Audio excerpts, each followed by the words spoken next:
नमस्कार। प्रसंगस में आप सभी का स्वागत है। प्रसंगस में बात करेंगे आज केजरीवाल की दो बात करेंगे। एक तो बात यह है कि उन्होंने 1 जून के बाद में जब उनको 1 जून को वापस जेल जाना है, तो उसको लेकर के उन्होंने एक याचिका दायर की थी जिसको कोर्ट ने खारिज कर दिया। अब उनका जो लेटेस्ट अपडेट है उसके अनुसार उनको 2 जून को वापस जेल जाना पड़ेगा। साथ ही केजरीवाल आज पंजाब के दौरे पर है। पंजाब के दौरे पर उन्होंने गृह मंत्री अमित शाह को कहा कि आप ज़्यादा न करें, आपकी मुश्किलें बढ़ जाएगी। दरअसल में अमित शाह 2 दिन पहले लुधियाना गए थे, जहां उन्होंने कहा था कि 4 जून के बाद में पंजाब सरकार को गिरा दिया जाएगा। तो केजरीवाल ने उसका पलटवार करते हुए कहा कि आपने जिस तरह से भाजपा से शिवसेना को अलग कर दिया, वैसे आप ये नहीं समझें कि आप पार्टी से पंजाब को अलग कर दिया जाएगा। इसके लिए आपको मुश्किलें बढ़ जाएगी। तो ये भी यही चर्चा राजस्थान में भी अशोक गहलोत और अशोक गहलोत ने जो कन्हैयालाल चौधरी जलदाय मंत्री, उन्होंने जो एक बयान दिया था जल सप्लाई को लेकर के, बालाजी की मेहरबानी वाला, उसको लेकर के उन्होंने मुख्यमंत्री को सलाह दी है कि वो जलदाय मंत्री का पोर्टफोलियो बदल दें। तो इस तरह से अब अस्तित्व की लड़ाई तो मोदी और ममता बनर्जी में भी चल रही है। मोदी ने कहा कि टीएमसी बंगाल में अस्तित्व की लड़ाई लड़ रही है। मुझे गंदी नाली का कीड़ा कहा गया। अब मैं गाली प्रूफ हो गया हूँ। मतलब उनको बुलेट प्रूफ तो सुविधाएं दी हुई, पता नहीं कौन कौन सी सिक्योरिटी दी हुई, लेकिन वो अब गाली प्रूफ भी बन गए हैं।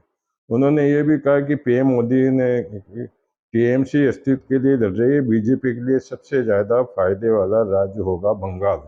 जबकि बंगाल में विधानसभा के चुनाव में भी यह पता चल गया था कि बंगाल किस तरह से मजबूत है। साथ ही उन्होंने एक चेतावनी और दे दी कि 4 जून के बाद में भ्रष्टाचारियों पर कार्रवाई और तेज होगी।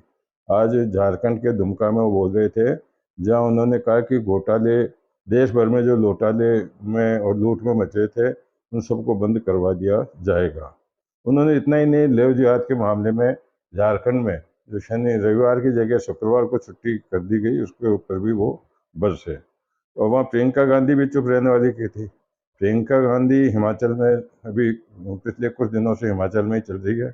वो बोली कि हिमाचल को केंद्र सरकार से 1 रुपये की भी सहायता नहीं मिली। आपदा की तो बात कर रहे हैं, सरकार गिराने की कोशिश कर रही है। केंद्र सरकार हिमाचल में सरकार गिराने की कोशिश कर रही है, आपदा प्रबंधन से उनको कोई लेना देना नहीं है। और अब जब आज 1 जून को जब लास्ट चरण का आखिरी चरण का चुनाव होना है, तो उसके अंदर प्रधानमंत्री नरेंद्र मोदी, शिबू सोरेन, लालू की बेटी मीसा भारती, वीरभद्र के बेटे, कई दिग्गजों की प्रतिष्ठा उस दिन दांव पर रहेगी।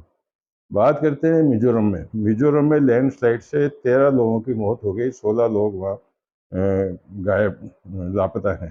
जमेल तूफान के कारण ये इस तरह की हुआ है कि जहाँ एक पत्थर की खदान दर्शाई गई थी, असम में भी एक व्यक्ति की मौत हो गई है। तो लालू की बात करें, अब तक तो भविष्यवाणियां करते थे, लालू ने भी अब भविष्यवाणी कर दी। बीजेपी वाले तो कर ही रहे थे, इतनी सीटें आएंगी, प्रधानमंत्री कह रहे थे इतनी आएंगी, जो कुछ भी। लेकिन लालू यादव ने आज कह दिया कि मैं भविष्यवाणी करता हूँ कि 4 जून के बाद में मोदी जी चले जाएंगे, मतलब मोदी जी की सरकार चले जाएगी। तो अब एक ये भी खबर आ रही है कि बिहार में नीतीश के पक्ष के अंदर तेजस्वी यादव द्वारा कुछ बयान दिए जाने के बाद में वहाँ भी राजनीतिक हड़कंप मचा हुआ है। तो अब ये तो बात होगी। पूना में जो केस हुआ था, पुणे में हिट एंड रन वाला, उसमें हालांकि वो किशोर तो दस्तयाब नहीं हो पाया, लेकिन उनके दादा को दस्तयाब किया था। तो दादा को दस्तयाब करने के बाद में पुलिस ने कोर्ट में पेश किया, जहाँ उनको 21 मई तक हिरासत में भेज दिया गया। तो कर दिया गया। हरियाणा में जिस सीट पर मोदी राहुल आए, वहाँ सबसे कम वोटिंग हुई, ये प्रियंका गांधी ने कहा। लेकिन प्रियंका गांधी जहाँ पहुंची वहाँ टॉप में रही। और बीजेपी हिसार और गुरुग्राम से दूर क्यों रही, ये भी मुद्दा बना हुआ है। 2 दिन के हिटवे के बाद में फलोदी में अभी कुछ राहत मिली है, 49.4 वहाँ फाला रहा। जबकि झांसी में बताया जाता है कि 132 साल बाद में वहाँ टेम्परेचर बढ़ा है। तो इधर WHO ने भी एक घोषणा की है। उन्होंने कहा कि अगली महामारी का आना तय है। टॉप ब्रिटिश वैज्ञानिक की चेतावनी दी है। WHO ने यह कहा है कि इसकी तैयारियां शुरू हो गई है। तो कुल मिलाकर के ये बातें रही। लेकिन बात करते हैं केदारनाथ की। जैसा कि अपन 2-3 बार पहले भी प्रसंग में इस बात को कर चुके हैं कि इस बार 4 धाम यात्रा को लेकर के लोगों में, श्रद्धालुओं में बड़ा उत्साह है। और पिछले 18 दिनों में, क्योंकि 10 मई को वहाँ लग मैं समझता हूँ 10 मई को जो वो अक्षय तृतीया थी, उस दिन केदारनाथ भगवान के पट खुले थे। लेकिन अब तक वहाँ 5 लाख से भी ज़्यादा लोग दर्शन करने के लिए पहुँच चुके हैं। बम आज सुबह बम के, अभी आपने देखा अस्पतालों को बम से उड़ाने की धमकियां मिली, स्कूलों को मिलनी, एयरपोर्ट को। तो आज एक इंडिगो की फ्लाइट सुबह 5:30 बजे दिल्ली से और वाराणसी जाने वाली थी। वाराणसी में जो पैसेंजर जाने वाले थे, यात्री, उनकी बोर्डिंग भी हो चुकी थी। उसी समय हवाई जहाज में जो होने वाली थी इंडिगो की, उसमें बम होने की सूचना पर हड़कंप मच गया, लेकिन ऐसा कुछ भी नहीं निकला। अब बात करें बाबा जी की। एक तरफ जहाँ बाबा रामदेव कोर्ट के मामले में अभी पूर्ण रूप से फ्री नहीं हो पाए, वहीं जो पंजाब के बाबा हैं रणजीत सिंह हत्याकांड में डेरा प्रमुख के प्रमुख राम रिंग को आज कोर्ट ने बरी कर दिया। अब वो बाबा आज़ाद हो गए। तो ये बात हो गई। उनको पहले जो कोर्ट ने उम्र कैद की सजा सुनाई थी, जिसको लेकर के काफ़ी वर्षों से जेल के अंदर बंद थे। तो ये मिजोरम की राजधानी की बात भी हो गई आपके सामने। दिल्ली में नहीं थम रहे हिट एंड रन के मामले में। आज भी एक बहुत तेज गति से, मतलब बड़ी चमकदार गाड़ी थी, किसी रईस की होगी, तेज गति से जा रही थी। जो पिता और पुत्र आज़ाद नगर कच्ची बस्ती में वो अपने घर से बाहर निकल रहे थे, तो उनको उन्होंने कुचल दिया। घनश्याम जो उनका पुत्र था, उसकी तो मौत हो गई, लेकिन अमर सिंह घायल हो गए। ट्रांसपोर्ट नगर में एक मुकदमा दर्ज किया गया है। उसमें क्या कुछ होता हो देखने की बात होगी। गर्मी का सीजन चल रहा है। हम बार बार कहते हैं कि गर्मी के सीजन में बचाव रखना बहुत जरूरी है। उदयपुर में एक सामूहिक भोज था। सामूहिक भोज में फूड पॉइजनिंग की तरह के चलते 3 लोगों की मौत हो गई और करीब 25 लोग अचेत हो गए, जिनको अस्पताल में भर्ती कराया गया है। बात करते हैं राजस्थान शिक्षा बोर्ड की। इसकी 2 खबरें हैं। एक, वहाँ पर राजेश टेकचंदानी जी हैं, जो आज बरमूडा बरमूडा का मतलब हाफ पैंट पहन करके ऑफिस में आ गए, तो उनको सस्पेंड कर दिया। तो 2-3 घंटे बाद फिर वापस वो आए। वापस आकर के वो झगड़ने लगे, तो उसका अंतिम अंतिम ये परिणाम हुआ कि उनको पुलिस ने गिरफ्तार कर लिया और सेक्शन ऑफिसर बताए जाते हैं। वही जो सेकेंडरी की परीक्षा का इंतजाम था, वो अब समाप्त हो गया है। बोर्ड सूत्रों के अनुसार कल शाम को 5 बजे जो बोर्ड के कार्यवाहक अध्यक्ष है डिविजनल कमिश्नर महेश चंद्र शर्मा, वो बोर्ड का परिणाम घोषित करेंगे। ये जानकारी सचिव कैलाश चौधरी द्वारा दी गई है। सीकर झुंझुनू के अंदर एक धनखड़ हॉस्पिटल है। धनखड़ हॉस्पिटल में एक बड़ा हादसा हुआ। एक महिला वहाँ भर्ती हुई थी किडनी के लिए। तो उनका किडनी का होना था, दाईं किडनी का उपचार होना था, लेकिन ऑपरेशन में उनकी बाईं किडनी को हटा दिया गया, जिसको लेकर बवाल मच गया। और अब स्वास्थ्य चिकित्सा विभाग ने उस अस्पताल का लाइसेंस एक बार निरस्त कर दिया है। और अजमेर, अब देख, प्रशासन की बार बार लापरवाहियां सामने आ रही है। प्रशासन का कुछ समझ में नहीं आया कैसा क्या, जो जिम्मेदार है उन लोगों के लिए, वो उस मामले में, अभी राजकोट वाला मामला देख लो, दिल्ली में हॉस्पिटल वाले मामले देख लो। अजमेर की बात करें तो अजमेर में 2 दिन पहले, यानी कि परसों की बात है, परसों स्टेशन के बिल्कुल सामने, स्टेशन जो हार्ट ऑफ द सिटी है, वहाँ एक रेस्टोरेंट में आग लगी थी, जिसमें 3 सिलेंडर भी फटे थे। उस बात को 2 दिन ही हुए हैं।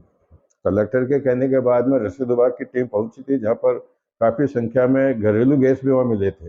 लेकिन आज ही फिर एक घटना हो गई, जब वैशाली नगर में एक दूध की डेयरी है, वहाँ पर एक सिलेंडर ब्लास्ट हो गया। बड़ी बस्ती है, तो वहाँ अफरा तफरी मच गई। लेकिन गनीमत है कि उसके अंदर किसी प्रकार की कोई बड़ी घटना नहीं।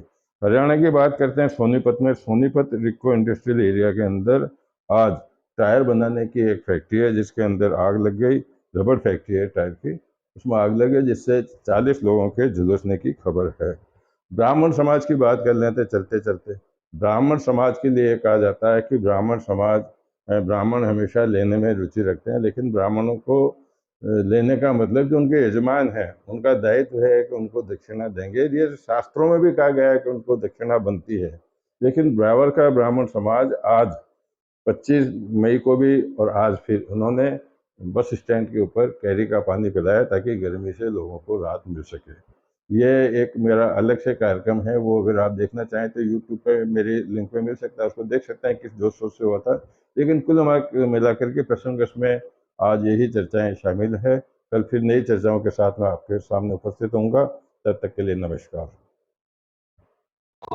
आज हम एक ब्यावर बस स्टैंड पर आए हैं, जहां हमेशा कहा जाता है कि ब्राह्मण हमेशा लेने में रुचि रखते हैं। ब्राह्मणों का अधिकार भी है। शास्त्रों में भी कहा गया है कि कोई भी पूजा पाठ किया जाता है ब्राह्मणों द्वारा तो दक्षिणा के बिना उसकी पूर्ति नहीं हो पाती है।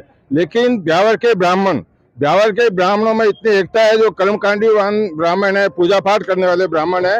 अगर आपको ध्यान हो तो गौ माता पर जब संकट आया था तो इन्हीं ब्राह्मण बंधुओं ने, कर्म कांड वाले, पूजा पाठ वालों ने यज्ञ कराया था। और यज्ञ के बाद में जो गौ माता पे जो संकट आया था, वो संकट कुछ क्षणों के अंदर समाप्त हो गया था। इसी प्रकार से इस साल जो भीषण गर्मी पड़ रही है, भीषण गर्मी के दौरान इन पंडितों ने एक बीड़ा उठाया है।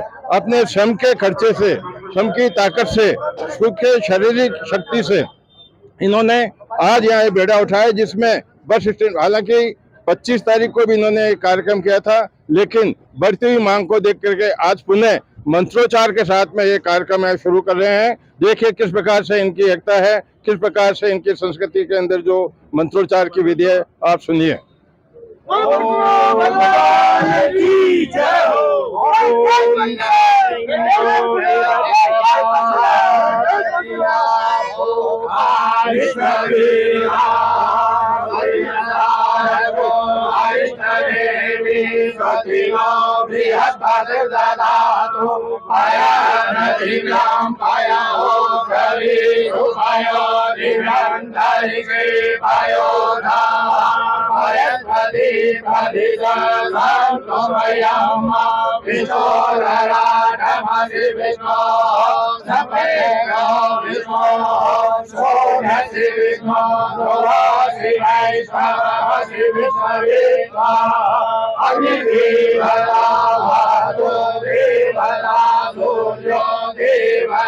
चंद्रमा देवता, भर्गो देवता, रुद्रा देवता, विद्या देवता, मरुतो देवता।